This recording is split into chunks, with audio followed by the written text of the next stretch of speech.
بسم اللہ الرحمن الرحیم۔ السلام علیکم ورحمۃ اللہ۔ چینل پاور آف اسلام 92 میں آپ کو خوش آمدید کہتے ہیں۔ ناظرین کرام، درود پاک کی برکات سے کون سا مسلمان واقف نہیں؟ درود پاک پڑھنے کی وجہ سے اور لکھنے کی وجہ سے کئی لوگوں کو قرب رسول صلی اللہ علیہ وآلہ وسلم نصیب ہوا۔ ان میں سے ایک ایسا تابندہ اور روشن نام حضرت ابو عبداللہ محمد بن سلیمان الجزولی رحمۃ اللہ علیہ کا ہے، جن کی وجہ شہرت ہی درود شریف ہے۔ آپ اپنے وقت کے امام، طریقت میں پیر کامل، شریعت میں بیک وقت محقق اور مفسر تھے۔ آپ کا امتیازی وصف جو آپ کو ممتاز کرتا ہے وہ محبت رسول صلی اللہ علیہ وآلہ وسلم ہے۔ آپ کی مشہور زمانہ کتاب دلائل الخیرات کو کون نہیں جانتا؟ یہ ایک ایسی کتاب ہے جس کو لوگ بطور وظیفہ پڑھتے ہیں، اور اس کے فوائد تو احاطہ تحریر سے بھی باہر ہیں۔ یہ کتاب بزرگوں کے وظائف میں شامل تھی جو وہ باقاعدگی سے پڑھتے تھے، اور اس دور میں بھی لوگ اس کو باقاعدگی سے پڑھتے ہیں۔ اس کا خاص وصف یہ ہے کہ اس میں درود پاک کی کثرت ہے، اور حضور علیہ الصلوۃ والسلام کی بارگاہ میں ایسے انداز میں درود و سلام کا نذرانہ پیش کیا گیا ہے کہ پڑھنے والے کا دل عشق رسول صلی اللہ علیہ وآلہ وسلم اور باطنی انوار سے روشن ہو جاتا ہے۔ اس کتاب کو لکھنے کا سبب کچھ یوں بنا کہ حضرت امام جزولی رحمۃ اللہ علیہ ایک مرتبہ کہیں تشریف لے جا رہے تھے۔ راستے میں آپ کو وضو کی حاجت ہوئی۔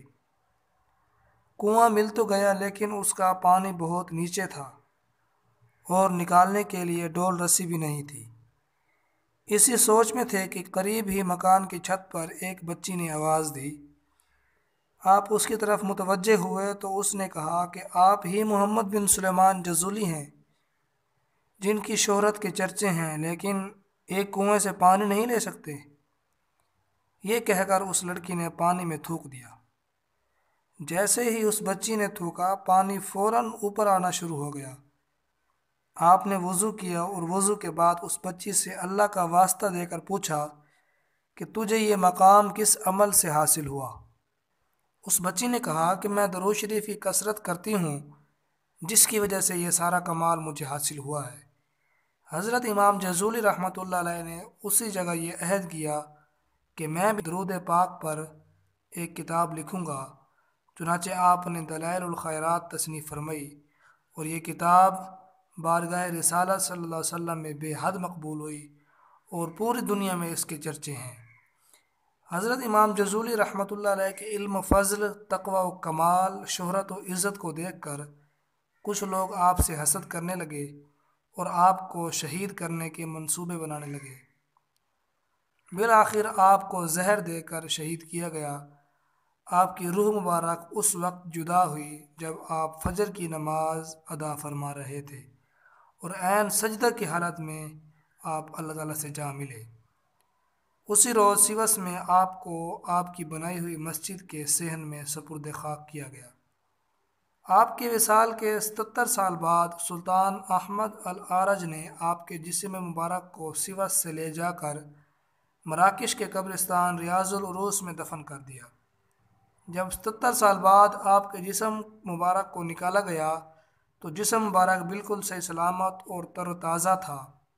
ایک شخص نے آپ کے چہرے کو انگلی لگائی تو اس کی حیرت کی انتہا نہ رہی کہ انگلی لگانے سے خون ہٹ گیا اور بعد میں پھر مل گیا، یعنی کہ یہ اس بات کی علامت تھی کہ آپ کا چہرہ مبارک بالکل تر و تازہ اور آپ کے جسم مبارک میں خون اسی طرح رواں تھا۔